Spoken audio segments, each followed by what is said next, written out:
Chapter 6. How Riches Come to You.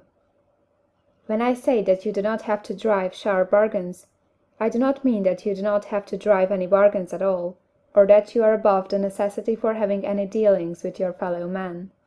I mean that you will not need to deal with them unfairly. You do not have to get something for nothing, but can give to every man more than you take from him. You cannot give every man more in cash market value than you take from him, but you can give him more in use value than the cash value of the thing you take from him. The paper, ink, and other material in this book may not be worth the money you pay for it, but if the ideas suggested in it bring you thousands of dollars, you have not been wronged by those who sold it to you. They have given you a great use value for a small cash value. Let us suppose that I own a picture by one of the greatest artists, which, in any civilized community, is worth thousands of dollars. I take it to Baffin Bay, and by salesmanship induce an Eskimo to give a bundle of furs worth $500 for it. I have really wronged him, for he has no use for the picture. It has no use value to him. It will not add to his life. But suppose I give him a gun worth $50 for his furs. Then he has made a good bargain. He has use for the gun. It will get him many more furs and much food. It will add to his life in every day. It will make him rich. When you rise from the competitive to the creative plane, you can scan your business transactions very strictly, and if you are selling any man anything which does not add more to his life than the thing he gives you in exchange, you can afford to stop it. You do not have to beat anybody in business, and if you are in a business which does beat people, get out of it at once. Give every man more in use value than you take from him in cash value. Then you are adding to the life of the world by every business transaction. If you have people working for you, you must take from them more cash value than you pay them in wages. But you can so organize your business that it will be filled with the principle of advancement, and so that each employee who wishes to do so may advance a little every day. You can make your business do for your employees what this book is doing for you.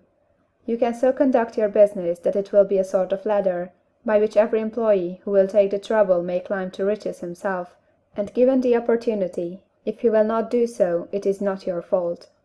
And finally, because you are to cause the creation of your riches from formless substance which permeates all your environment, it does not follow that they are to take shape from the atmosphere and come into being before your eyes. If you want a sewing machine, for instance, I do not mean to tell you that you are to impress the thought of a sewing machine on thinking substance until the machine is formed without hands, in the room where you sit or elsewhere. But if you want a sewing machine, hold the mental image of it with the most positive certainty that it is being made, or is on its way to you. After once forming the thought, have the most absolute and unquestioning faith that a sewing machine is coming. Never think of it or speak of it in any other way than as being sure to arrive. Claim it as already yours. It will be brought to you by the power of the Supreme Intelligence acting upon the minds of men. If you live in Maine, it may be that a man will be brought from Texas or Japan to engage in some transaction which will result in your getting what you want. If so, the whole matter will be as much to that man's advantage as it is to yours. Do not forget for a moment that the thinking substance is through all, in all, communicating with all, and can influence all. The desire of thinking substance for fuller life and better living has caused the creation of all the sewing machines already made, and it can cause the creation of millions more, and will, whenever men set it in motion by desire and faith, and by acting in a certain way.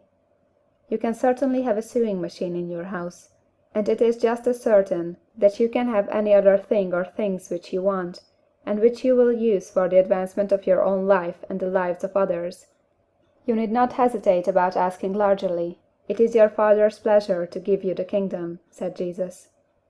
Original substance wants to live all that is possible in you, and wants you to have all that you can or will use for the living of the most abundant life. If you fix upon your consciousness the fact that the desire you feel for the possession of riches is one with the desire of omnipotence for more complete expression, your faith becomes invincible. Once I saw a little boy sitting at a piano and vainly trying to bring harmony out of the keys, and I saw that he was grieved and provoked by his inability to play real music. I asked him the cause of this vexation, and he answered, "I can feel the music in me, but I can make my hands go right. The music in him was the urge of original substance, containing all the possibilities of all life. All that there is of music was seeking expression through the child. God, the one substance, is trying to live and do and enjoy things through humanity. He is saying, I want hands to build wonderful structures, to play divine harmonies, to paint glorious pictures. I want feet to run my errands, eyes to see my beauties, tongues to tell mighty truths, and to sing marvelous songs, and so on. All that there is of possibility is seeking expression through man. God wants those who can play music to have pianos and every other instrument, and to have the means to cultivate their talents to the fullest extent. He wants those who can appreciate beauty to be able to surround themselves with beautiful things.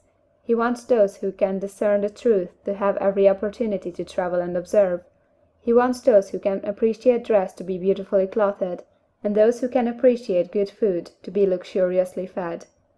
He wants all these things, because it is himself that enjoys and appreciates them. It is God who wants to play, and sing, and enjoy beauty, and proclaim truth, and wear fine clothes, and eat good foods. It is God that worketh in you to will and to do, said Paul.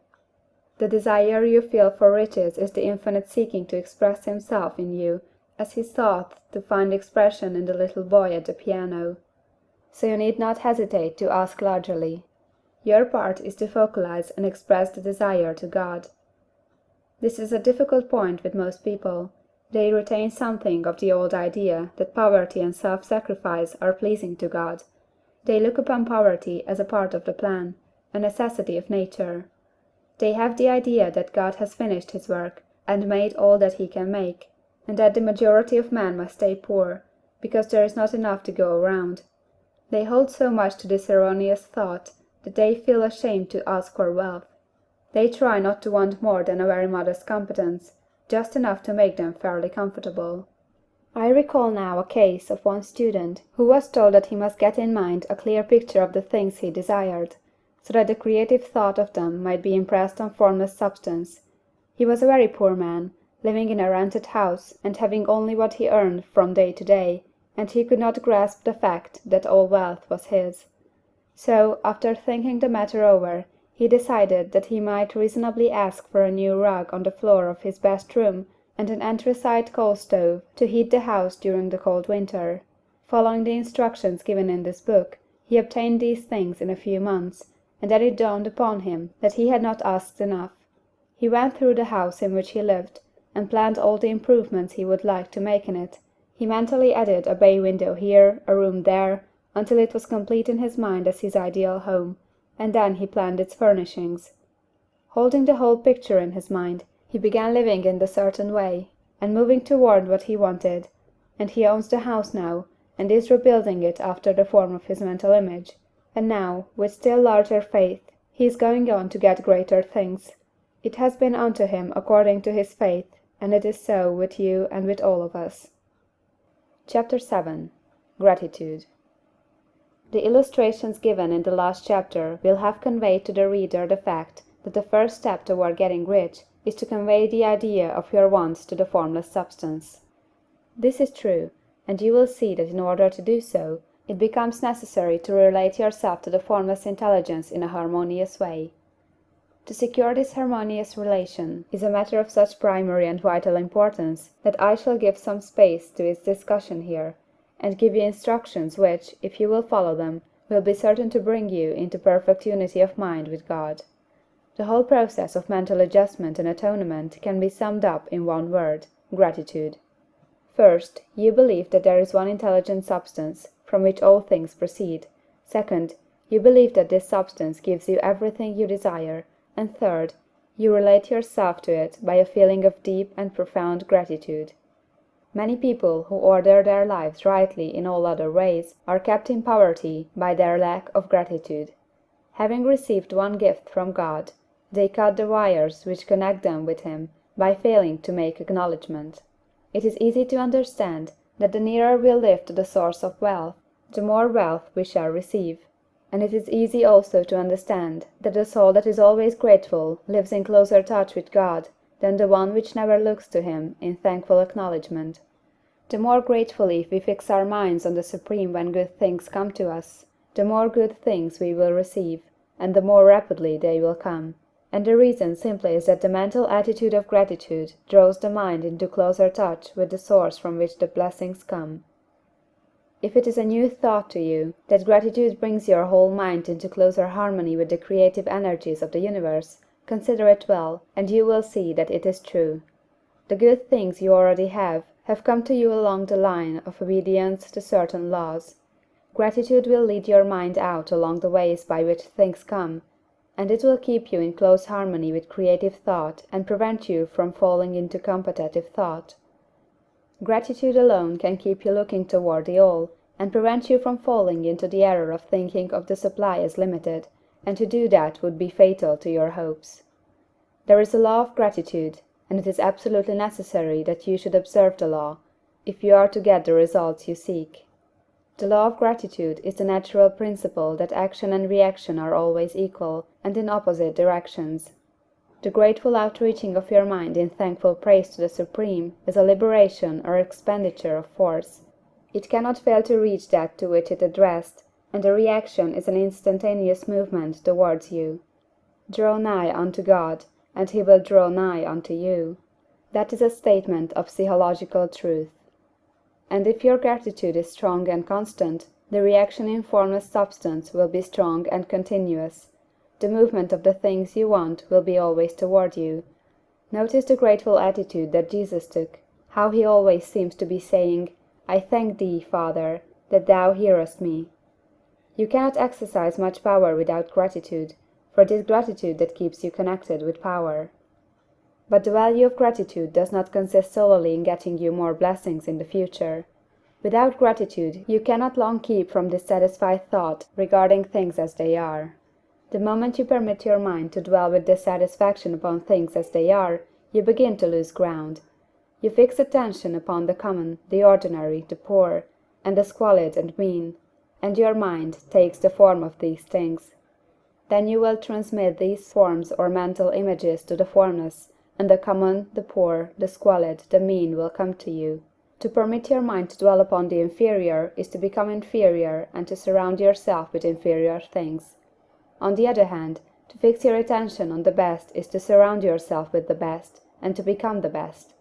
The creative power within us makes us into the image of that to which we give our attention. We are thinking substance, and thinking substance always takes the form of that to which it thinks about.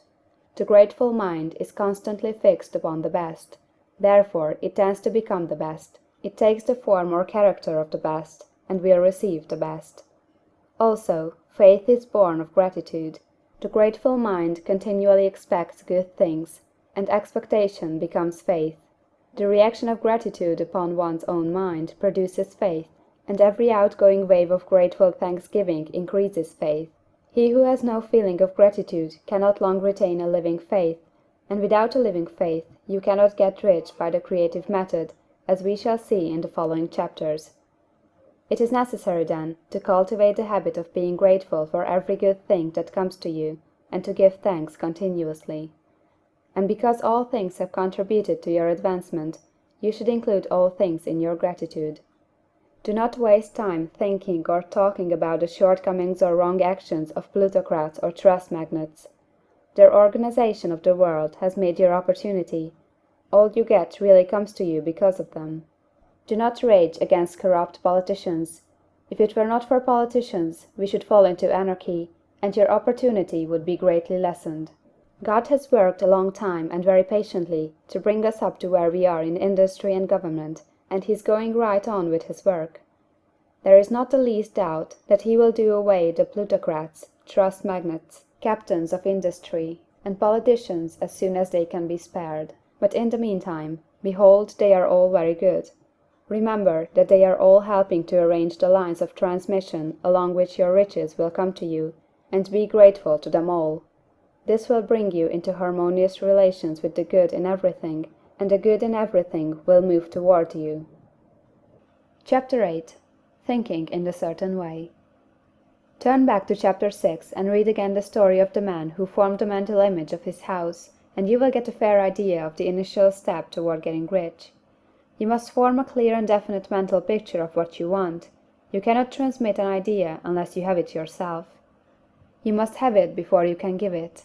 Many people fail to impress thinking substance because they have themselves only a vague and misty concept of the things they want to do, to have, or to become.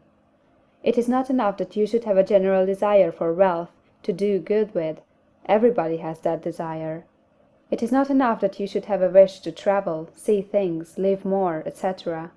Everybody has those desires also. If you are going to send a wireless message to a friend, you would not send the letters of the alphabet in their order, and let him construct the message for himself, nor would you take words at random from the dictionary. You would send a coherent sentence, one which meant something. When you try to impress your wants upon substance, remember that it must be done by a coherent statement. You must know what you want, and be definite. You can never get rich or start the creative power into action by sending out unformed longings and vague desires. Go over your desires, just as the man I have described went over his house. See just what you want, and get a clear mental picture of it as you wish it to look when you get it. That clear mental picture you must have continually in mind, as the sailor has in mind the port toward which he is sailing the ship. You must keep your face toward it all the time. You must no more lose sight of it than the steersman loses sight of the compass. It is not necessary to take exercises in concentration, nor to set apart special times for prayer and affirmation, nor to go into the silence, nor to do occult stunt of any kind. These things are well enough, but all you need is to know what you want, and to want it badly enough so that it will stay in your thoughts. Spend as much your leisure time as you can in contemplating your picture, but no one needs to take exercises to concentrate his mind on a thing he really wants. It is the things you do not really care about which require effort to fix your attention upon them. And unless you really want to get rich, so that the desire is strong enough to hold your thoughts directed to the purpose as the magnetic pole holds the needle of the compass, it will hardly be worthwhile for you to try to carry out the instructions given in this book. The methods herein set forth are for people whose desire for riches is strong enough to overcome mental laziness and the love of ease, and make them work. The more clear and definite you make your picture then, and the more you dwell upon it, bringing out all its delightful details, the stronger your desire will be, and the stronger your desire, the easier it will be to hold your mind fixed upon the picture of what you want. Something more is necessary, however, than merely to see the picture clearly. If that is all you do, you are only a dreamer, and will have little or no power for accomplishment. Behind your clear vision must be the purpose to realize it, to bring it out in tangible expression. And behind this purpose must be an invincible and unwavering faith that the thing is already yours, that it is at hand, and you have only to take possession of it. Live in the new house mentally until it takes form around you physically. In the mental realm, enter at once into full enjoyment of the things you want. Whatsoever things ye ask for when ye pray, believe that ye receive them, and ye shall have them, said Jesus. See the things you want as if they were actually around you all the time. See yourself as owning and using them. Make use of them in imagination just as you will use them when they are your tangible possessions. Dwell upon your mental picture until it is clear and distinct, and then take the mental attitude of ownership toward everything in that picture. Take possession of it, in mind, in the full faith that it is actually yours. Hold to this mental ownership. Do not waver for an instant in the faith that it is real. And remember what was said in the preceding chapter about gratitude. Be as thankful for it all the time as you expect it to be when it has taken form. The man who can sincerely thank God for the things which as yet he owns only in imagination, has real faith. He will get rich. He will cause the creation of whatsoever he wants. You do not need to pray repeatedly for things you want. It is not necessary to tell God about it every day. Use not vain repetitions as the heathen do, said Jesus to his pupils, for your Father knoweth that ye have need of these things before ye ask him. Your part is to intelligently formulate your desire for the things which make for a larger life, and to get these desire arranged into a coherent whole, and then to impress this whole desire upon the formless substance, which has the power and the will to bring you what you want. You do not make this impression by repeating strings of words. You make it by holding the vision with unshakable purpose to attain it, and with steadfast faith that you do attain it. The answer to prayer is not according to your faith while you are talking, but according to your faith while you are working. You cannot impress the mind of God by having a special Sabbath day set apart to tell Him what you want, and of forgetting Him during the rest of the week. You cannot impress Him by having special hours to go into your closet and pray, if you then dismiss the matter from your mind until the hour of prayer comes again. Oral prayer is well enough, and has its effect, especially upon yourself, in clarifying your vision and strengthening your faith. But it is not your oral petitions which get you what you want. In order to get rich, you do not need a sweet hour of prayer, you need to pray without ceasing. And by prayer I mean holding steadily to your vision, with the purpose to cause its creation into solid form, and the faith that you are doing so. Believe that ye receive them. The whole matter turns on receiving, once you have clearly formed your vision. When you have formed it, it is well to make an oral statement, addressing the Supreme in reverent prayer, and from that moment you must, in mind, receive what you ask for. Live in the new house, wear the fine clothes, ride in the automobile, go on the journey, and confidently plan for greater journeys. Think and speak of all the things you have asked for in terms of actual present ownership. Imagine an environment and a financial condition exactly as you want them, and live all the time in that imaginary environment and financial condition. Mind, however, that you do not do this as a mere dreamer or castle builder. Hold to the faith that the imaginary is being realized, and to the purpose to realize it. Remember that it is faith and purpose in the use of the imagination which makes the difference between the scientist and the dreamer. And having learned this fact, it is here that you must learn the proper use of the will. Chapter 9. How to use the will. To set about getting rich in a scientific way, you do not try to apply your willpower to anything outside of yourself. You have no right to do so, anyway. It is wrong to apply your will to other men and women in order to get them do what you wish done. It is as flagrantly wrong to coerce people by mental power as it is to coerce them by physical power. If compelling people by physical force to do things for you reduces them to slavery, compelling them by mental means accomplishes exactly the same thing. The only difference is in methods. If taking things from people by physical force is robbery, then taking things by mental force is robbery also. There is no difference in principle. You have no right to use your willpower upon another person, even for his own good, for you do not know what is for his good. The science of getting rich does not require you to apply power or force to any other person, in any way whatsoever. There is not the slightest necessity for doing so. Indeed, any attempt to use your will upon others will only tend to defeat your purpose. You do not need to apply your will to things in order to compel them to come to you. That would simply be trying to coerce God, and would be foolish and useless, as well as irreverent. You do not have to compel God to give you good things, any more than you have to use your willpower to make the sun rise.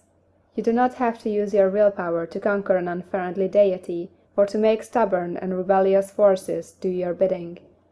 Substance is friendly to you, and is more anxious to give you what you want than you are to get it. To get rich, you need only to use your willpower upon yourself.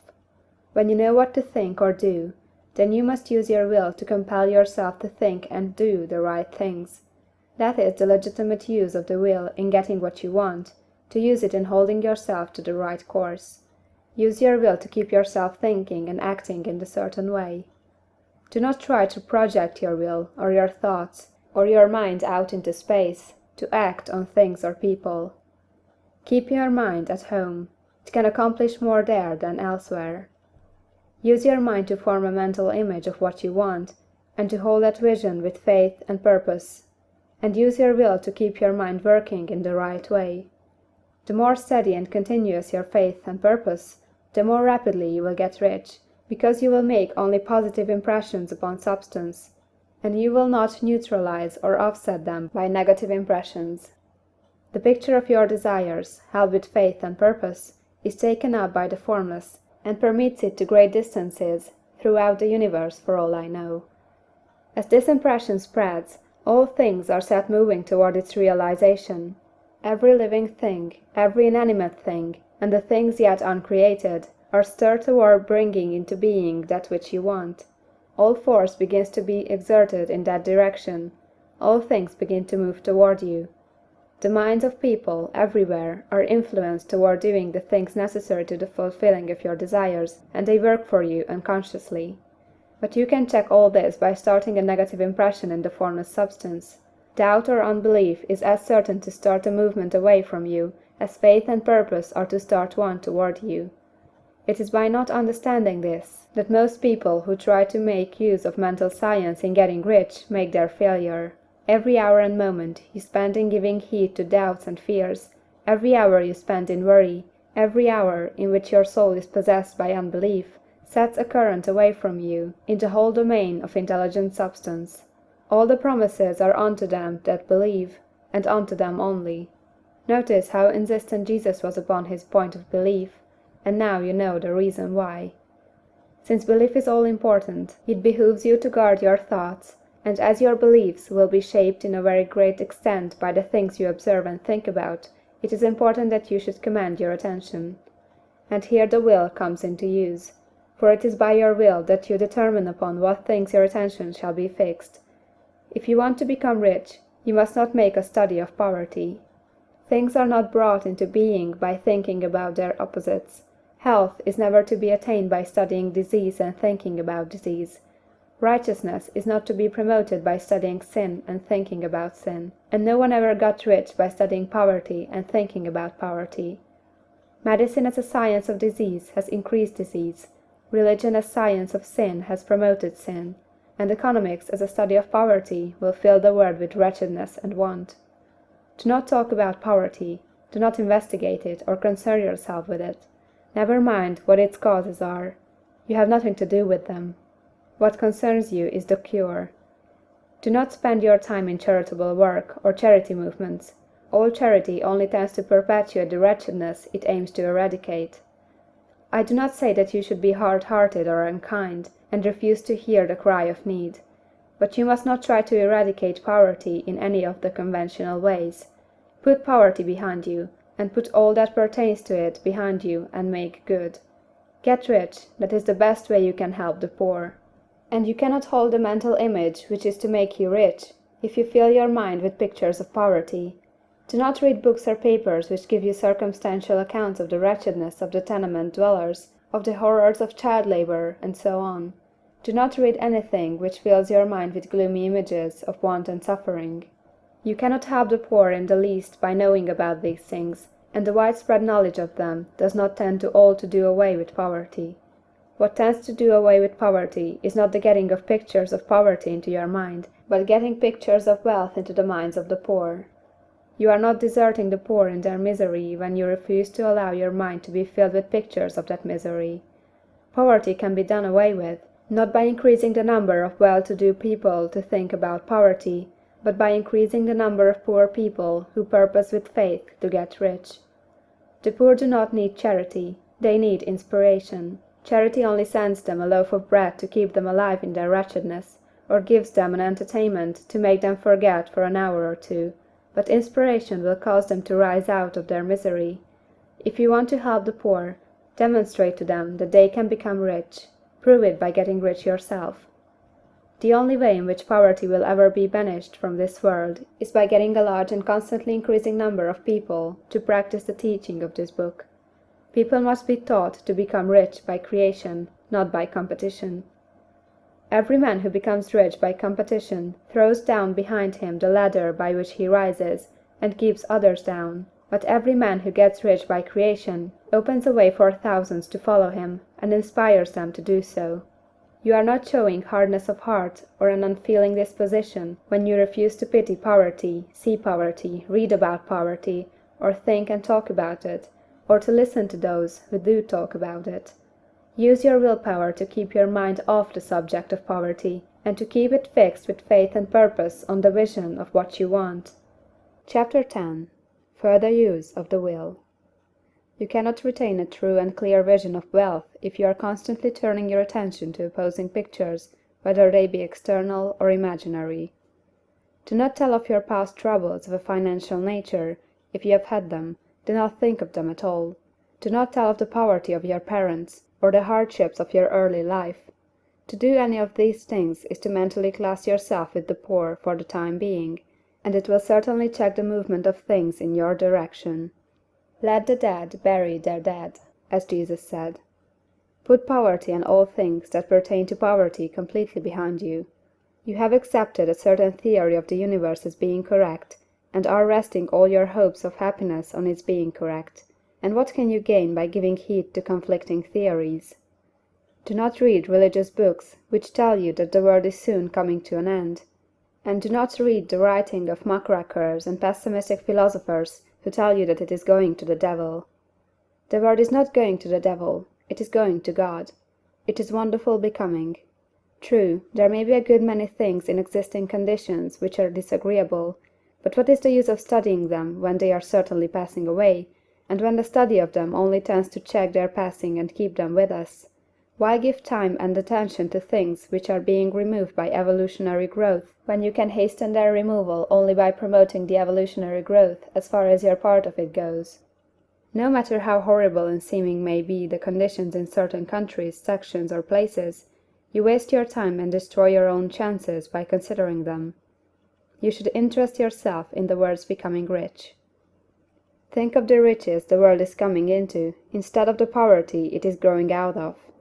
And bear in mind that the only way in which you can assist the world in growing rich is by growing rich yourself through the creative method, not the competitive one. Give your attention wholly to the riches. Ignore poverty.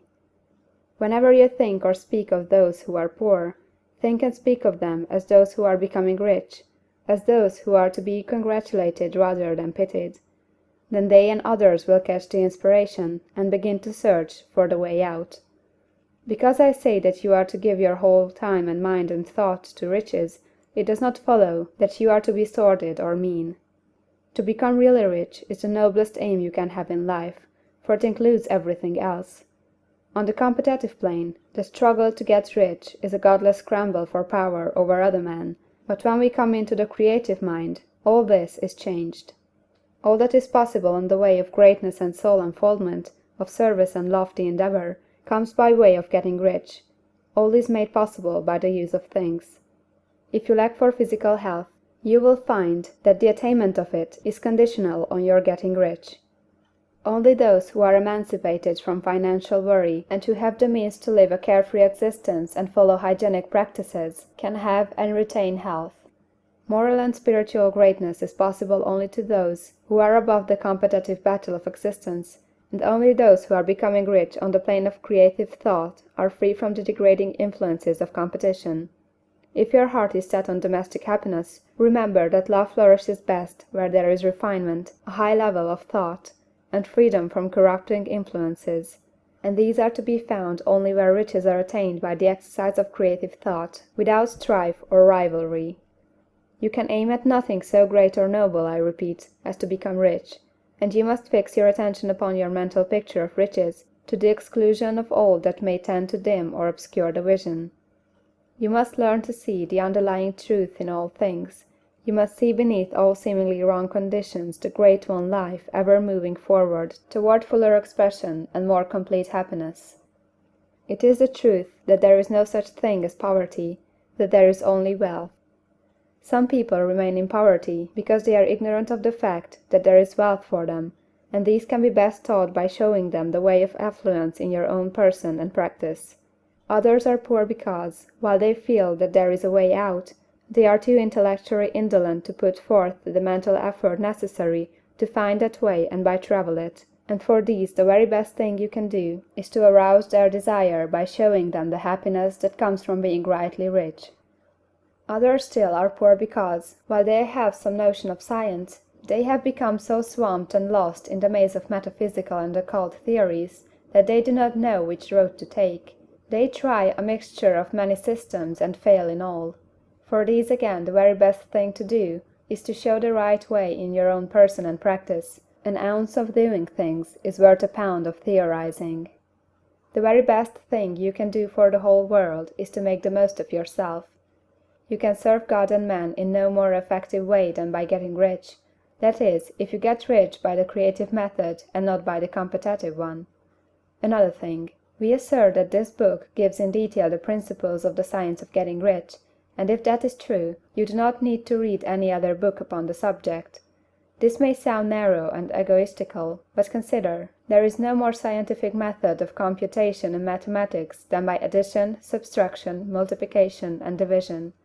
No other method is possible. There can be but one shortest distance between 2 points. There is only one way to think scientifically, and that is to think in the way that leads to the most direct and simple route to the goal. No man has yet formulated a briefer or less complex system than the one set forth herein. It has been stripped of all non-essentials. When you commence on this, lay all others aside. Put them out of your mind altogether.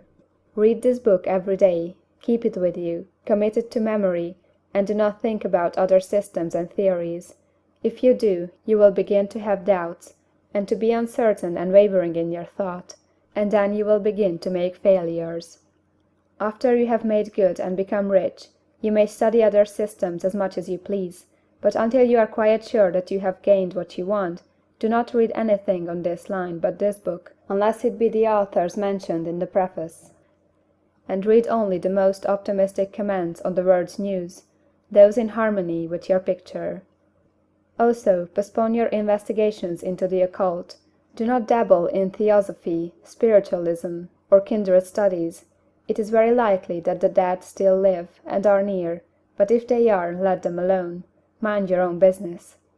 Wherever the spirits of the dead may be, they have their own work to do, and their own problems to solve, and we have no right to interfere with them. We cannot help them, and it is very doubtful whether they can help us, or whether we have any right to trespass upon their time if they can. Let the dead and the hereafter alone, and solve your own problem, get rich. If you begin to mix with the occult, you will start mental cross-currents which will surely bring your hopes to shipwreck.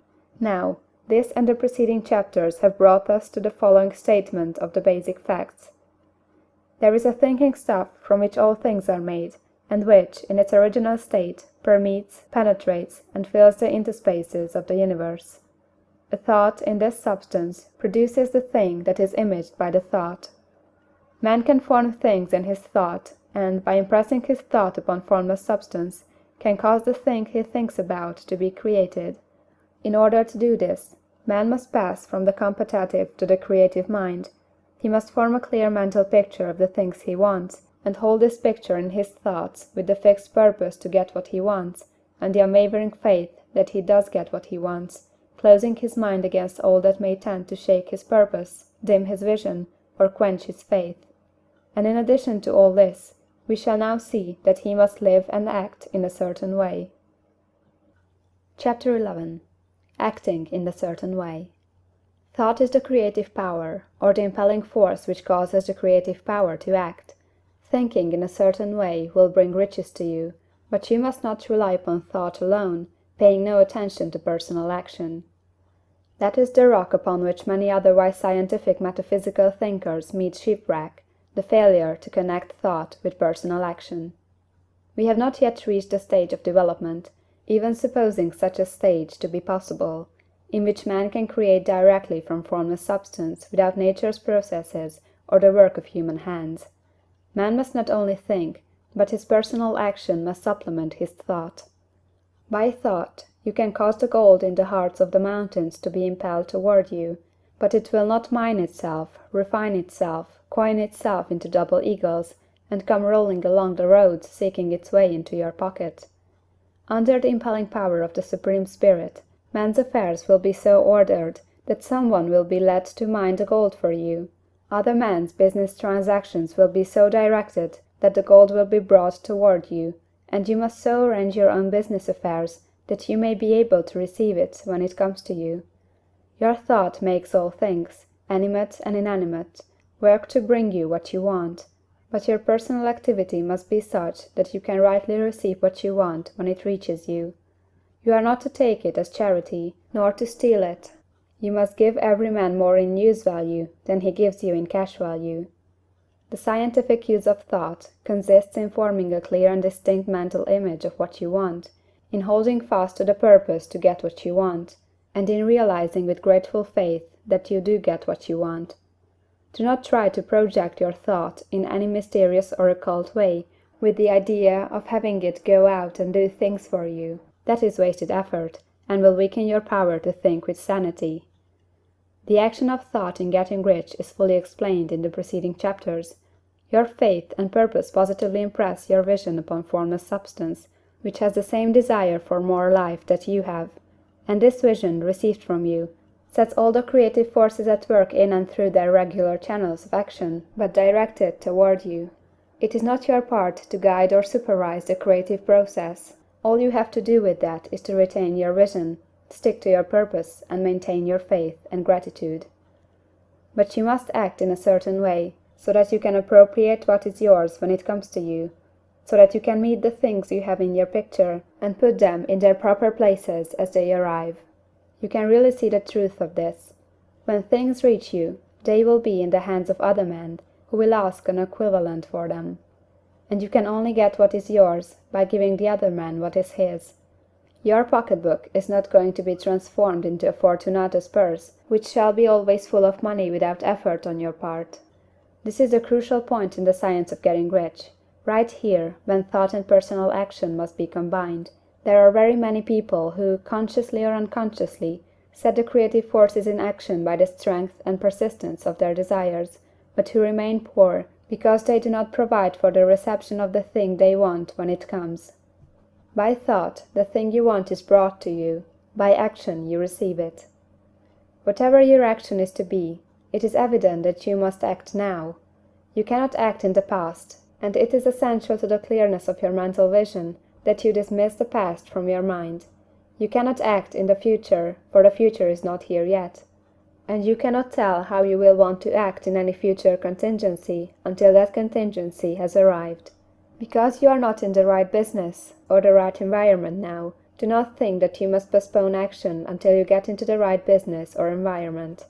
And do not spend time in the present taking thought as to the best course in possible future emergencies. Have faith in your ability to meet any emergency when it arrives. If you act in the present with your mind on the future, your present action will be with a divided mind and will not be effective. Put your whole mind into present action. Do not give your creative impulse to original substance, and then sit down and wait for results. If you do, you will never get them. Act now. There is never any time but now, and there never will be any time but now. If you are ever to begin to make ready for the reception of what you want, you must begin now. And your action, whatever it is, must most likely be in your present business or employment, and must be upon the persons and things in your present environment. You cannot act where you are not. You cannot act where you have been, and you cannot act where you are going to be. You can act only where you are. Do not bother as to whether yesterday's work was well done or ill done. Do today's work well. Do not try to do tomorrow's work now. There will be plenty of time to do that when you get to it. Do not try, by occult or mystical means, to act on people or things that are out of your reach. Do not wait for a change of environment before you act.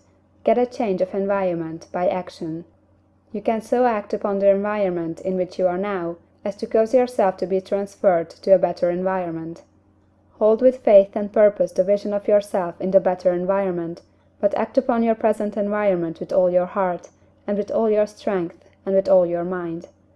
Do not spend any time in day dreaming or castle building. Hold to the one vision of what you want, and act now. Do not cast about seeking some new thing to do, or some strange, unusual, or remarkable action to perform as a first step toward getting rich. It is probable that your actions, at least for some time to come, will be those you have been performing for some time past. But you are to begin now to perform these actions in a certain way, which will surely make you rich. If you are engaged in some business, and feel that it is not the right one for you, do not wait until you get into the right business before you begin to act.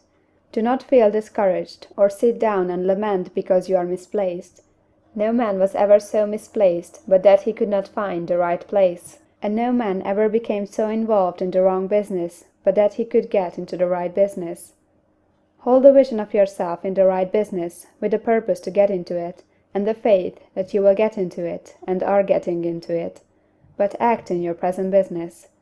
Use your present business as the means of getting a better one, and use your present environment as the means of getting into a better one.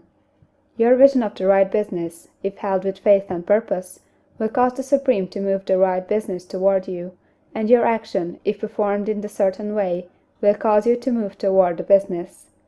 If you are an employee, or wage earner, and feel that you must change places in order to get what you want, do not project your thought into space and rely upon it to get you another job. It will probably fail to do so. Hold the vision of yourself in the job you want, while you act with faith and purpose on the job you have, and you will certainly get the job you want. Your vision and faith will set the creative force in motion to bring it toward you, and your action will cause the forces in your own environment to move you toward the place you want. In closing this chapter, we will add another statement to our syllabus. There is a thinking stuff from which all things are made, and which, in its original state, permeates, penetrates, and fills the interspaces of the universe. A thought, in this substance, produces the thing that is imaged by the thought. Man can form things in his thought, and, by impressing his thought upon formless substance, can cause the thing he thinks about to be created. In order to do this, man must pass from the competitive to the creative mind. He must form a clear mental picture of the thing he wants, and hold this picture in his thoughts, with the fixed purpose to get what he wants, and the unwavering faith that he does get what he wants, closing his mind to all that may tend to shake his purpose, dim his vision, or quench his faith. That he may receive what he wants when it comes, man must act now upon the people and things in his present environment.